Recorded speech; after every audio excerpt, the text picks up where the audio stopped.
예, 부족함 없도다라는 제목으로 설교하겠습니다. 요즘 사람들이 인생을 표현할 때 이런 표현합니다. 어떤 수저를 물고 태어났느냐에 따라서 인생이 결정된다. 그래서 금수저, 은수저, 흙수저 이런 말들 들어보셨죠? 예, 조금 오래전에 유행하긴 했는데, 그래서 어떤 사람은 태어날 때부터 금수저 물고 태어나서 좋은 환경, 좋은 교육, 좋은 기회를 가지고 시작합니다. 정말 그렇잖아요. 반대로 어떤 사람은요, 출발선부터 이미 참 너무 힘든 상황에서 훨씬 더 많이 노력을 해야 겨우 따라가는 삶을 사는 것 같습니다. 그래서 그런 상황 속에서 나는 흙수저라 힘들어, 조금만 더 좋은 조건에서 태어났더라면, 조금만 더 가졌더라면 내 인생이 더 나아졌을 텐데 라고 생각합니다. 이런 생각 한 번쯤 해보지 않으셨나요? 뭐 드라마처럼 어느 날 갑자기 내 출생의 비밀이 재벌 2세야 막 이런 거 있잖아요. 그런 거 꿈 안 꿔보셨어요? 나만 그랬나 보네. 알고 보니까 내가 다리에서 주워왔고 막 그렇잖아요. 그런데 사실 여러분, 인생이 그렇게 단순하지 않아요. 그렇게 금수저 물고 태어나도 평생을 불안함과 공허함 속에 살고, 그러면서 마약과 술과 또한 다른 여러 가지 인생의 쾌락에 중독되어 살아갑니다. 좀 안타까운 인생이 되는 거죠. 반대로 누가 봐도 정말 힘들고 어려운 흙수저의 삶, 사람들이 이야기하지만 이상하리만큼 만족하며 기쁘고 행복하게 살아갑니다. 그렇죠. 그런 사람들 있잖아요. 어떻게 저 상황에서 저렇게 만족하고 기뻐할 수 있을까라는 생각을 우리가 하게 되잖아요. 성경에서 이와 같은 문제에 대해서 사실 답하고 있습니다. 성경의 인물들을 보면요, 극단적인 대비가 되는 인물이 있는데, 근데 이 인물은 부자지간입니다. 그래서 아버지는 흙수저로 시작했는데 나는 부족함이 없습니다 라고 말하는 사람이고요, 또 한 사람은 금수저 중에 금수저로 태어났는데 모든 것이 헛되다 라고 고백한 사람입니다. 내가 부족함이 없다 고백한 사람은 다윗인데요, 시편 23편 1절 말씀 우리 같이 읽어볼까요? 시작. 여호와는 나의 목자시니 내게 부족함이 없으리로다. 내게 부족함이 없다라는 이 말은요, 그러니까 이 부족함이 없다는 상태는 모자람이 없다는 얘기예요. 조금도 모자람이 없다는 뜻입니다. 게다가 이 단어는 어떤 시제로 쓰여졌냐면 미완료예요. 그러니까 예전에 시작돼서 아직 끝나지 않은 거죠. 그래서 시인의 영성이라는 책의 차준희 교수님은 이 고백이 이렇대요. 그동안에도 부족함이 없었고 지금도 부족함이 없고 앞으로도 부족함이 없을 것이다. 이것이 다윗이 고백한 내게 부족함이 없으리로다라는 표현이라는 거예요. 그런데 여러분, 다윗이 정말 부족함이 없었을까요? 다윗은 철저하게 흙수저 인생이었습니다. 시편 51편 5절에 보면 내가 죄악 중에서 출생하였으며 어머니가 죄 중에서 나를 잉타였나이다 라고 고백합니다.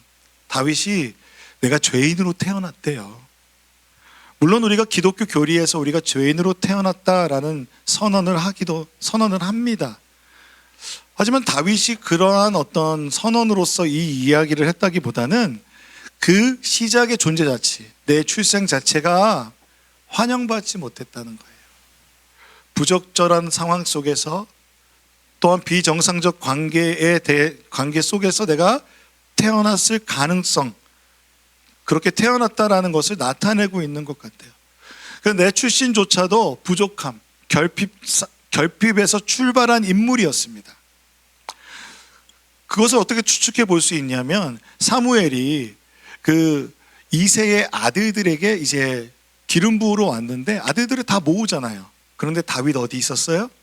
들판에 있었어요. 물론 막내가 들판에서 양을 돌보는 것이 그때 당시에 문화라고 말하는 분도 계시지만, 그 영광스러운 자리에 왜 아버지 이새는 다윗을 부르지 않았을까요?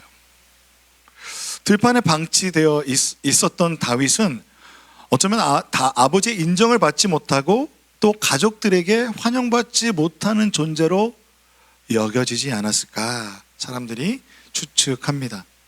이런 다윗이요 15살에 사무엘에게 기름 부음을 받습니다. 어쨌든 사무엘이 와서 기름 부었어요. 왕으로 기름 부음 받았어요. 그리고 사실 아직 성인이 아니기 때문에 블레셋과의 전쟁에 나갈 이유도 없는데 형들 도시락 싸가지고 갔다가 3m 골리앗을 물맷돌로 죽이면서 전쟁 영웅이 됩니다. 이 놀랍죠? 야, 드디어 내 인생이 펴지는구나. 내 인생이 얘 진짜 갓생이 되는구나. 영웅이 되는구나 그랬는데 사울의 왕이 질투하여 그를 죽이려고 합니다. 그 질투를 이길 수가 없어가지고요. 온갖 방법으로 그를 죽이려고 하고 상황을 어렵게 만듭니다. 그래서 결국 도망자 신세가 되어서요. 광야에 나가 살고 동굴에서 쫓겨다니는 삶을 15년 동안 살았습니다. 왕의 기름 부음 받고 15년을 도망자 삶을 살고요. 그리고 30살 되었을 때 사울이 죽고 나서야 유다의 왕이 되고 그리고 그렇게 7년을 지낸 후에 37살에 통일 이스라엘 왕국의 왕이 되었습니다. 그 왕이 되고 나서 다윗의 인생에 아무 일도 안 일어날 것 같았는데 10년 후에 밧세바 사건으로 그의 가정에 풍비박산이 납니다. 다윗이 밧세바 사건에 하나님 앞에 철저하게 회개했지만 그의 자녀들에게서 암논이 다말을 강간하고 압살롬이 강간한 암논을 죽여서 도망갑니다. 여러분 이런 일이 가정에서 일어난다면 얼마나 비참하겠습니까? 게다가 이 압살롬이라는 아들은요 얼마 되지 않아서 아버지를 향해서 반역을 일으킵니다. 압살롬이 한 32살에 다윗에게 반역을 일으켰대요. 그때 다윗의 나이가 66 정도. 다윗이 한 70 정도에 죽었다고 하거든요. 그러니까 다윗의 인생이 그러니까 태어나서 죽을 때까지 평탄하지 않았어요. 어떻게 보면 우리가 객관적으로 비참한 인생이라고 말해도 할 말이 없어요. 그런데 다윗이 얘기해요. 주님이 나를 푸른 초장에 누이셨대요. 다윗의 삶에 여러분 언제 푸른 초장에 누일 만한 때가 언제 있었나요? 광야에서, 동굴에서 발도 제대로 뻗지 못하고 늘 죽음의 위협 속에서 살았잖아요. 그리고 이방 나라에 도망가서 미친 척 하잖아요. 막 침 흘리면서. 저 사람이 다윗을 죽인, 골리앗을 죽인 그 다윗이야? 그러니까, 안 들키려고 막 이렇게 미친 척 합니다. 그 신세. 그런데 푸른 초장에 누이시고 쉴 만한 물가로 인도해 주셨대요. 객관적으로 그렇지 않는 거예요. 양과 목자라는 책이 있어요. 필립 켈러가 쓴 책인데 그 책에 보면요. 양들이 눕는 경우는 드물대요. 양들은 눕지 않아요. 왜냐하면 언제 맹수가 달려올지 모르기 때문에. 그 맹수의 위협이 있으면 눕지 않고요. 또 하나는 해충. 양들이 양털이 많잖아요. 그래서 거기에 해충이 많이 생긴대요. 막 가렵고 괴롭기 때문에 목자가 기름을 발라주고 이렇게 해줘야 돼요. 그렇지 않으면 누울 수가 없어요. 너무 괴로우니까. 또 하나는 배고프면 안 누워. 어쩜 그게 나랑 똑같은지 모르겠어요. 배불러야 누워요. 충분히 먹어서 이게 내가 더 이상 먹지 않아도 되겠다라는 만족감이 있을 때 눕는데요. 그리고 또 하나는 무리간에 싸움이 자주 일어난대요. 양들이. 되게 얌전해 보이는데 머리도 막 서로 들이받는 거예요. 그런 일이 있으면 눕지 못하는 거예요. 그러니 여호와는 나의 목자시니 내 부족함이 없고 주님이 나를 푸른 초장에 누이신다라는 것은요, 이 모든 조건이 나에게서 문제가 되지 않는 평안이 있는 거예요. 불안이 없는 거예요. 다윗이 전혀 그래 보이지 않잖아요. 게다가 사망의 음침한 골짜기에 다닐 때에도 해를 두려워하지 않는데요. 얼마나 무서운 그 죽음의 위협을 받았습니까? 어느 날 사울이 딱 나타나가지고 다윗, 내가 너무 머리가 아파. 그 앞에서 찬양 좀 해. 비파라는 그 악기를 엄청 잘 다뤘거든요. 그래서 막 찬양 막 하고 있는데 정확하게 사울이 다윗, 나의 눈을 보면서 창을 조준해서 던지는 거예요. 그러면 피하면서 노래 부르고. 게다가 자신의 아들 압살롬이 자신에게 반역해서 죽이겠다고 달려들어서 유다 광야로 도망가야 됐어요. 그런 상황에서 다윗이 나를 푸른 초장에 누이시고 쉴 만한 물가로 인도해 주시고 사망의 음침한 골짜기에서 두려워하지 않는다라는 고백, 이 놀라운 고백을 한 것입니다. 그런데 반면에 그의 아들 솔로몬은요, 모든 것을 가진 금수저 출신입니다. 태어날 때부터 환영받았어요. 솔로몬의 다른 이름이 여디디아거든요. 이 뜻이 여호와께 사랑을 입은 자란 뜻이에요. 밧세바의 사건에서 다윗이 회개하고 돌이킨 다음에 하나님이 주신 아들이 솔로몬, 여디디아. 하나님의 사랑이 회복되었다, 여호와께 사랑받은 자, 이 은혜로운 이름이에요. 그러니 솔로몬은 어려서부터 궁정에서 최고의 교육을 받고 최고의 옷을 입고 살았을 것입니다. 어떤 부족함도 없었을 것입니다. 그런데 솔로몬은 왕이 되고 나서 더 부자가 됐어요. 세입금이 금으로 666달란트인데요. 현 시세로는 수조 원의 수입이 있었어요. 부족함이 없죠. 그래서 마시는 모든 그릇이 금이었대요. 이 물컵이 금이라는 거예요. 그리고 금이 너무 흔하기 때문에 은은 뭐 같아요? 그냥 우리가 그냥 부엌에서 돌아다니는 그냥 숟가락 뭐 이런 것처럼 그냥 옆에 그냥 금이 그냥 바닥에 깔려 있는 거예요. 은이 바닥에 깔려 있는 거예요. 귀하게 여기지도 않는 거예요. 또한 그는요, 하나님께 지혜를 구했잖아요. 그 지혜가 너무 많아서 세상의 모든 왕들이 와서 귀 기울이는 거예요. 들을 정도로 지혜로운 왕이었습니다. 게다가 군사력도 최강이어서요, 병거가 1400대에 마병이 12,000이었습니다. 병거와 마병. 이스라엘 백성들이 제일 갖고 싶어 했던 거잖아요. 가나안에서. 저 가나안 민족처럼 갖고 싶었던 거. 게다가 그 병거는 애굽에서 최고의 것으로 사들였습니다.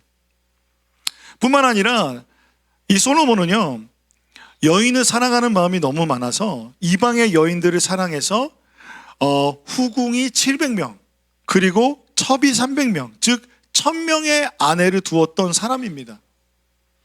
여러분, 이게 이해가 되십니까? 이 모든 것을 가지고 있던 솔로몬이, 그런데 그의 말년에 전도서에 뭐라고 고백합니까? 전도자가 이르되 헛되고 헛되며 헛되고 헛되니 모든 것이 헛되도다. 우리 오늘 찬양했잖아요. 모든 것이 은혜도다. 근데 솔로몬은 모든 것이 헛되대요. 헛돼서 내가 생각해 보니까 2장 11절에 내가 한 모든 일과 내가 수고한 모든 것이 다 헛되어 바람을 잡는 거래요. 해 아래서 무익한 거래요. 그것이 다 내 그 마음을 채우지 못한 거예요. 그 많은 은금과 군사력과 그리고 그 여인들이 솔로몬의 마음을 다 채우지 못했어요. 그러니까 어느 정도야 그 마음이 채워지겠습니까? 솔로몬은 하나님의 사랑을 받고 태어났잖아요. 성전도 지었고요, 나라도 부강해져서 모든 나라의 왕들이 부러워하는 사람인데 그가 이런 고백을 하고 있는 거예요. 왜 그랬을까? 생각해 보니까요, 신명기 말씀이 생각이 나는 거예요. 신명기 17장에 왕에 대한 하나님의 기준이 있어요. 그 왕이 뭐 해야 되냐면요, 그러니까 하나님이 택하셔야 되고, 그리고 그 형제들 중에서 세워져야 되고요, 그리고 그는 병마를 많이 두면 안 돼요. 병마를 두긴 둬야 되는데 과도하게 두면 안 되는 것이고, 게다가 하나님이 애굽에서는 가져오지 마. 너희가 출애굽해서 애굽에서 자유롭게 됐는데 애굽의 군사력을 의지하는 것이 하나님은 기쁘지 않으셨던 것 같아요. 또한 출애굽한 땅으로 다시 가지 말라는 거죠. 또한 아내를 많이 두어서 마음이 미혹되지 말라. 또한 자기를 위해서 은금을 많이 쌓지 말고 율법의 등사본을 레위 사람을 통해서 써가지고 자신의 곁에 두고 평생 하나님 경외하기를 배우고 율법의 모든 말과 규례를 지키며, 그래서 좌로나 우로나 치우치지 말라 주님이 왕의 기준을 말씀하셨습니다. 그런데 솔로몬이 보니까 이 말씀의 기준에 다 어떻게 돼 있어요? 벗어나 있죠. 언제부터 그랬을까요? 언제인지는 알 수 없지만 말씀을 떠난 솔로몬은요, 자신의 즐거움을 위해 하나님을 이용합니다. 언제 하나님을 이용했나요? 그가 어느 순간부터 자신의 만족을 위해서 하나님이 주신 복을 이용한 거잖아요. 그러니 그건 하나님을 이용하는 거죠. 하나님 내게 복을 주셔야 된다. 무조건 우리가 잘 되는 것이 복이 아니라는 것. 제가 지난 금요기도회 때 설교했잖아요. 무엇보다 이방 여인을 하나님보다 더 사랑했어요. 여기에서 큰 문제가 생기는데, 이 이방 여인들이 들어온 우상에 빠져서 하나님을 떠났고, 하나님은 이렇게 말씀하세요. 솔로몬에 대하여 진노하였다. 진노하실 수밖에 없어요. 솔로몬이 참여했던 우상 숭배의 예배는 음란한 것이었고요. 게다가 자녀, 어린 아이를 그 제물로 바치는 그러한 우상 숭배하는 데 자신이 참여한 거예요. 하나님이 가증히 여기는 거기 때문에 하지 말라고 하셨거든요. 결국 그는 그의 그 빈 마음 채워지지 않아서 모든 것이 헛되다. 모든 것이 헛되고 헛되다. 바람 잡는 것 같다 라고 표현하고 있습니다. 여러분은 여러분의 삶 속에 다윗과 같은 고백이 있으십니까? 아니면 솔로몬의 고백이 있으십니까? 여러분, 솔로몬과 다윗이 같은 하나님을 믿었어요. 그리고 같은 왕의 직분으로 살았는데 왜 이 두 사람의 고백이 그렇게나 달랐던 것일까요?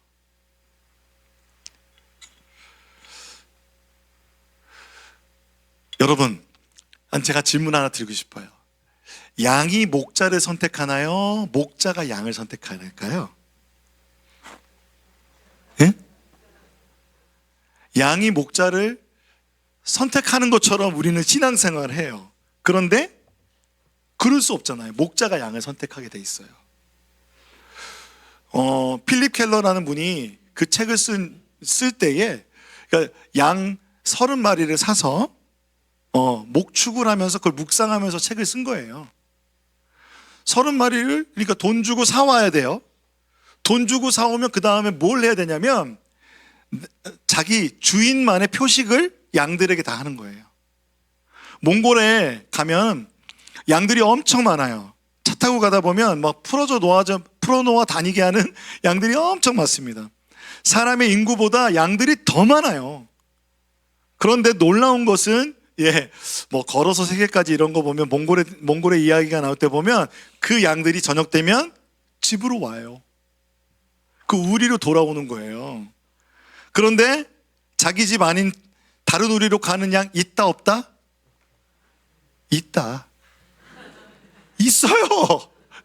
여러분, 다른 데 가지 마세요. 여기가 우리 집인가 보다 그러고 가지 마시고 주님의 집에 오시기 바랍니다. 그때 서로 양을 구분하는 방법은 뭐냐면 그 표식을 보는 거예요.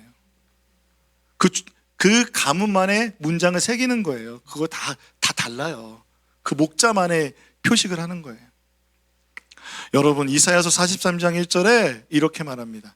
야곱아, 너를 창조하신 여호와께서 지금 말씀하시느니라.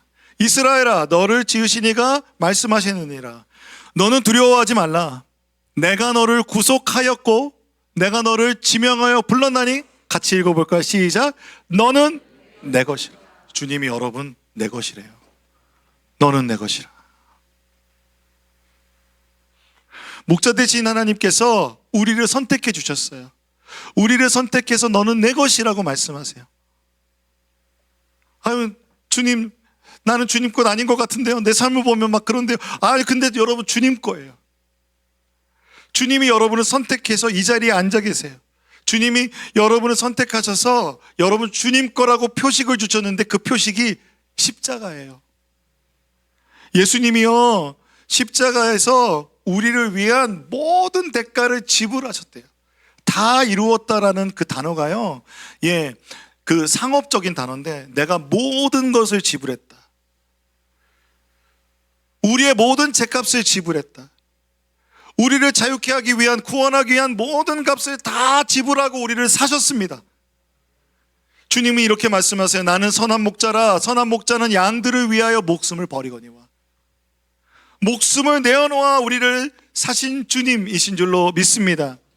예수님이 정말 선한 목자세요. 그렇기 때문에 울타리 안에 있는 우리뿐 아니라 울타리 밖에 있는 잃어버린 양도 데려오고 싶어 하세요. 주님은 세상을 사랑하사 이 땅에 오신 분이세요.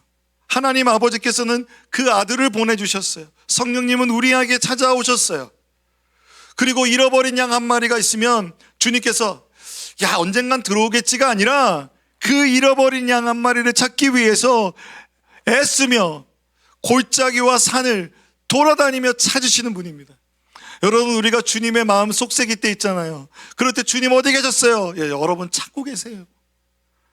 여러분을 정말 밤낮 애쓰면서 찾아다니시는 분이 주님이신 줄로 믿습니다. 다윗이 그 비천한 삶 가운데, 흑수저와 같은 삶 가운데서 나는 부족함이 없습니다라고 고백하며 내 삶이 푸른 초장이라고 고백하는 수 있는 유일한 근거는 하나님이 함께 하셨기 때문인 줄로 믿습니다. 하나님이 그 비천한 삶에 찾아오셔서 동행해 주시고 함께 해 주셨기 때문에 찬송가 가사처럼 높은 산이 거친 들이 초막이나 궁궐이나 내 주 예수 모신 것이 그 어디나 하늘의 나라.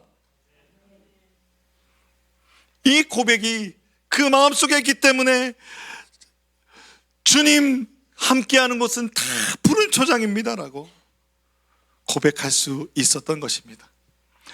그래서 주님은요, 그 양에게 모든 것을 만족하게 먹이시는 분이세요. 모든 생수의 근원이 되시고 모든 생명의 양식이 되셔서 양에게 풍족하게 더 주길 원하신대요. 우리는 가끔 주님 나한테 왜 이렇게 인색하세요 생각해요. 주님 좀 더 주시죠. 주님 나 조금만 더 있으면, 조금만 더 주시면 나 걱정 안 하고 살 텐데 라고 생각합니다. 여러분, 인생은 여러분 우리 안에 그 불안과 걱정을 평생 아마 가지고 갈 거예요. 그런데 주님은 늘 말씀하세요. 내 양에게 풍성하게, 더 풍족하게 주시기 원하시는 분이 주님인 줄로 믿습니다. 그러므로 이것은요, 그냥 외부의 상황에 어떠한 외부의 것들, 돈과 재물과 명예와 권력을 주시는 게 아니라 그 어떤 것으로도 채워지지 않은 우리 그 인생의 가장 깊은 목마름과 배고픔을 채워주시는 그 풍족함인 줄로 믿습니다. 주님이 그래서 그 모든 상황을 뛰어넘어 우리의 배고픔과 목마름을 채워주시는 주님인 줄로 믿습니다. 그래서 주님께서 말씀하세요. 지팡이와 막대기가 내가 너를 안위할 거라고요. 지팡이와 막대기는 뭐예요? 때로는 보호해줘요. 맹수를 막 때려잡아요. 그리고 때로는 잘못 가는 양들을 톡톡톡 이렇게 쳐주는 거예요. 거기 가지 마. 좀 멀리 가면은 지팡이 그 고리로 목을 탁 잡아가지고 주님 저를 우리를 다 언제든 끌어오시는. 우리가 살다 보면 주님이 우리를 이끌어서 주님의 자리로 오게 하시는 거 우리 느끼잖아요. 그래서 우리에게 더 깊은 평안의 길로 우리의 삶을 인도해 주시는 주님인 줄로 믿습니다. 주님이 그렇게 말씀하세요. 사꾼 목자들이 있대요. 도둑이나 강도래요. 그 팀 켈러가 필립 켈러가 사꾼 목자들을 진짜 본 적이 있대요. 돈 받고 하면 잘해야 되는데 돈 받고 하는 목자들 있잖아요. 그러니까 시급으로 하는 목자들의 양들을 보니까 일단 보호가 안 되니까 말라 비틀어져 가지고 너무 보기가 볼품이 없대요. 그리고 맹수들의 위험에 그냥 노출되어 있는 거예요. 누가 없어요? 지키는 목자가 없어요. 그리고 이게 너무 저는 너무 공감이 되고 너무 이 묵상이 너무 재밌는데 그 양들의 눈을 보면 나 좀 도와달라고 그러고 보고 있는 것 같아요. 마치 고양이가 이렇게 쳐다보면서 나 좀 도와달라고 하듯이. 우리가 그 동물들의 눈빛에도 그것을 알 수 있잖아요. 고대 세계에서 목자와 양은요, 그러니까 통치자와 백성의 뜻이에요. 그 통치자와 백성이 목자와 양이면 어떤 관계가 되냐면 사꾼 목자가 되는 거예요. 그 목자를 위해서 양이 존재하는 거죠. 그런데 솔로몬이 여호와가 나의 목자가 아니라 그에게 목자는 무엇이었어요? 돈이었고 군사력이었고 그리고 여인이었던 거예요. 근데 그러한 목자는 다 사꾼이요, 도둑이요, 강도라는 겁니다. 채워지지 않는 거예요. 솔로몬이 모든 것을 가질 수 있지만 모든 것을 가져도 채워지지 않는 것. 여러분, 우리가 모든 것을 가지고 있는 힘이 있더라도 모든 것을 가지면 안 됩니다. 그래서 시편 23편 2절에서 4절의 말씀에 이렇게 되어 있죠. 우리 같이 한번 읽어볼까요? 시작. 그가 나를 푸른 추정에 누이시며 쉴 만한 물가로 인도하시는도다. 내 영혼을 소산시키시고 자기 이름을 위하여 의의 길로 인도하시는도다. 내가 사망의 음침한 골짜기로 다닐지라도 해를 두려워하지 않을 것은 주께서 나와 함께 하심이라. 주의 지팡이와 막대기가 나를 안위하시나이다. 아멘.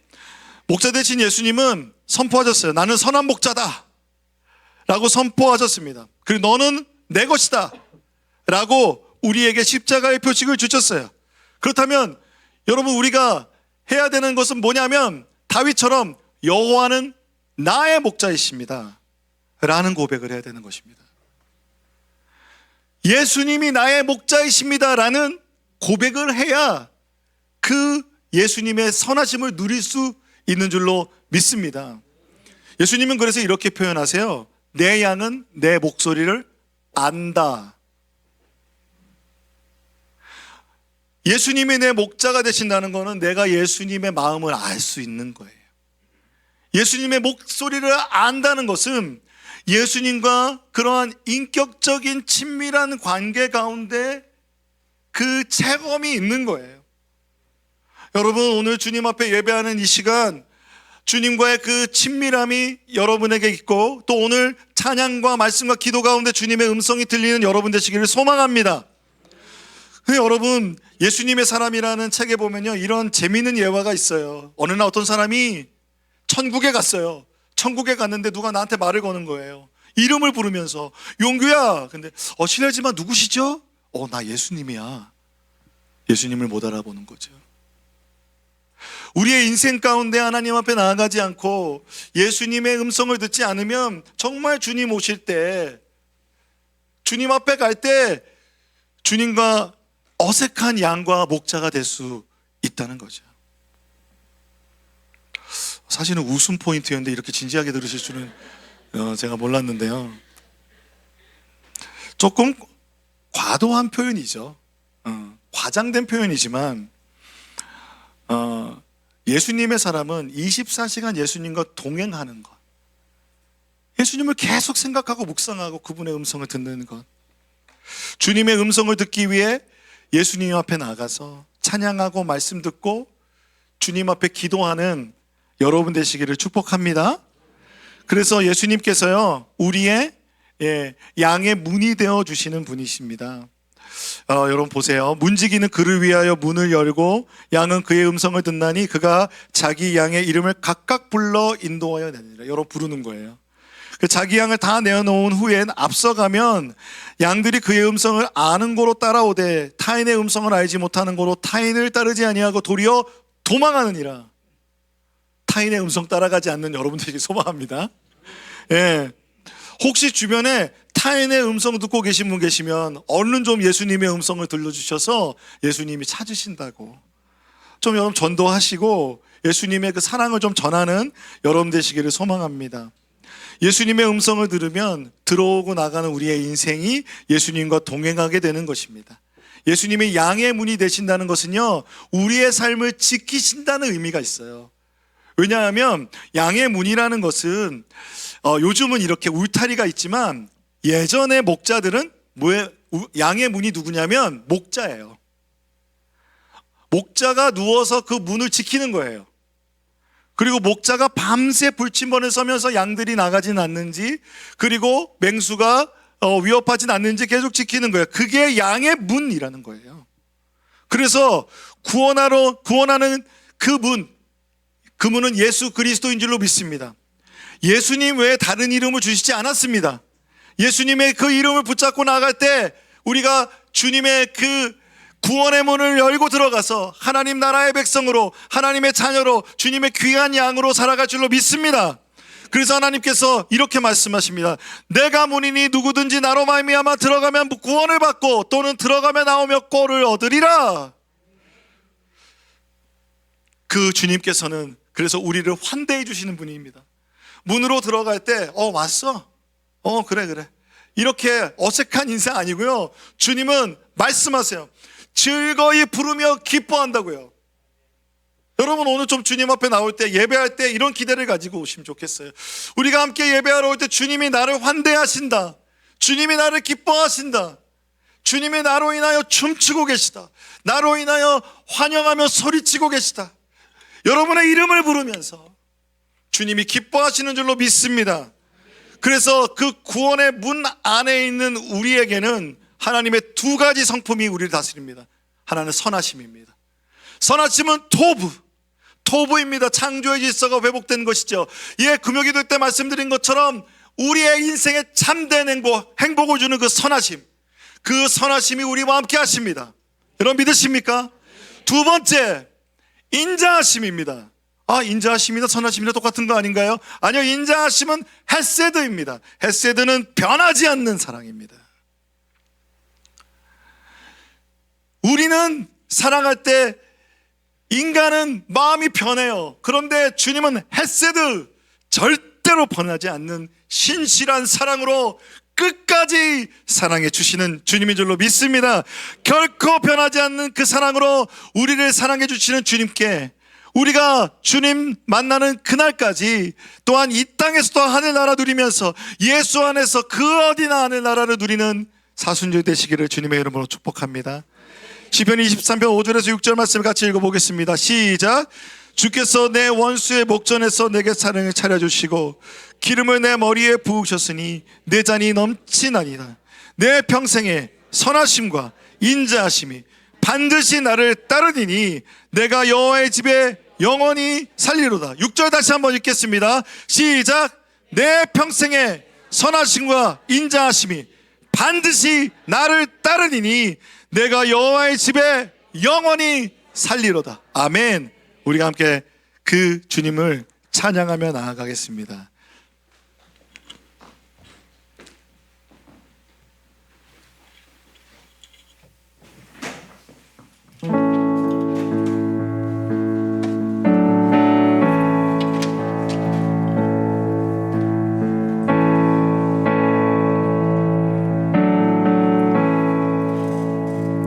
사랑해요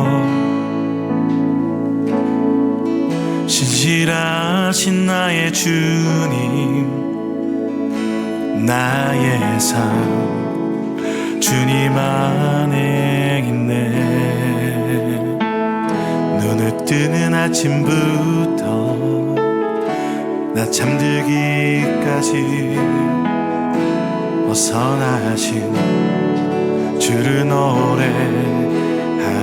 우리 한 번 더 고백합니다. 사랑해요 사랑해요 신실하신 나의 주님, 나의 삶 주님 안에 있네. 눈을 뜨는 아침부터 나 잠들기까지 선하신 주를 노래하리.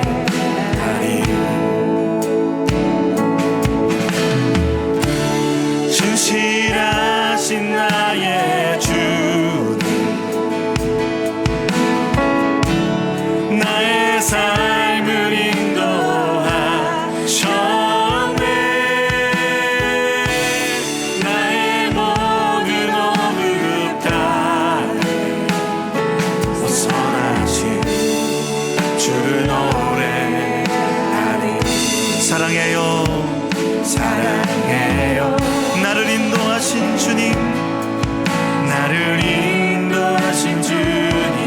고난 중에도 나와 함께 하셨네. 내 아버지 되시며 친구 되신 주, 나의 삶 주님 안에 있네. 신실하신 나의 주님, 신실하신 나의 주, 할렐루야. 나의 삶을 인도하셨네. 나의 모든 오늘 다 벗어나신 주를 노래.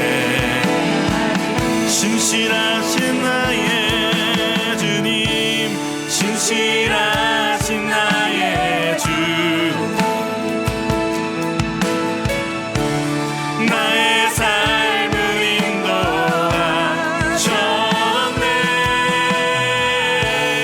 나의 모든 오늘 다해 벗어나신 주를 노래하리.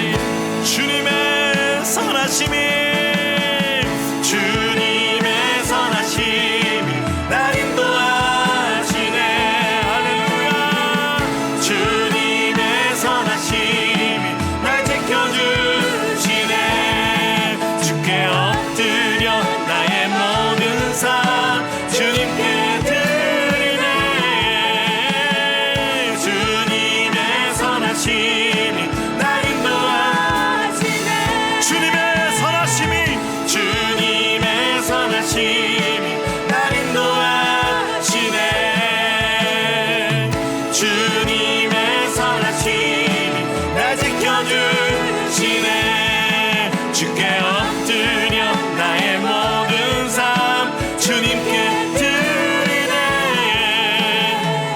주님의 선하심이 날 인도하시네. 신실하신 나의 주, 나의 삶을 인도하셨네. 나의 삶을 인도하셨네. 나의 모든 오늘 다해 벗어나진 주를 노래하리. 신실하신 나의 주,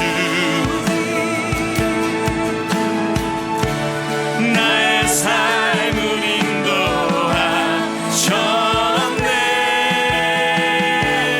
나의 모든 오늘 다해 벗어나신 주를 노래하리. 이 시간 함께 기도하길 원합니다. 여러분, 우리의 삶에 여러분의 역사는 다 다릅니다. 우리의 삶에 그냥 평탄하게 다 그렇게 살아온 사람 많이 없어요. 우리의 삶의 여러 가지 굴곡과 여러 상황 속에서도 주님이 우리를 불러주셨습니다. 예수님의 핏값으로 사셔서 주님의 백성, 주님의 귀한 양이 되게 하셨습니다. 그래서 주님 말씀하십니다. 내가 선한 목자다. 여러분, 그걸 좀 받아들이지 않으시겠어요? 주님 나에게 선한 분이십니다. 그 선한 목자 되신 예수님이 나와 함께 하십니다. 성령으로 나와 함께 하십니다. 그래서 여러분이 의지했던 다른 것 있다면 이제 내려놓고, 주님 나의 목자는 오직 주님 한 분이십니다. 타인의 음성을 듣고는 도망가게 하시고 거부하게 하시고 오직 주님의 음성만을 듣는 자가 되게 하여 주시옵소서. 우리가 주님 앞에 주여 한번 부르고 기도하겠습니다.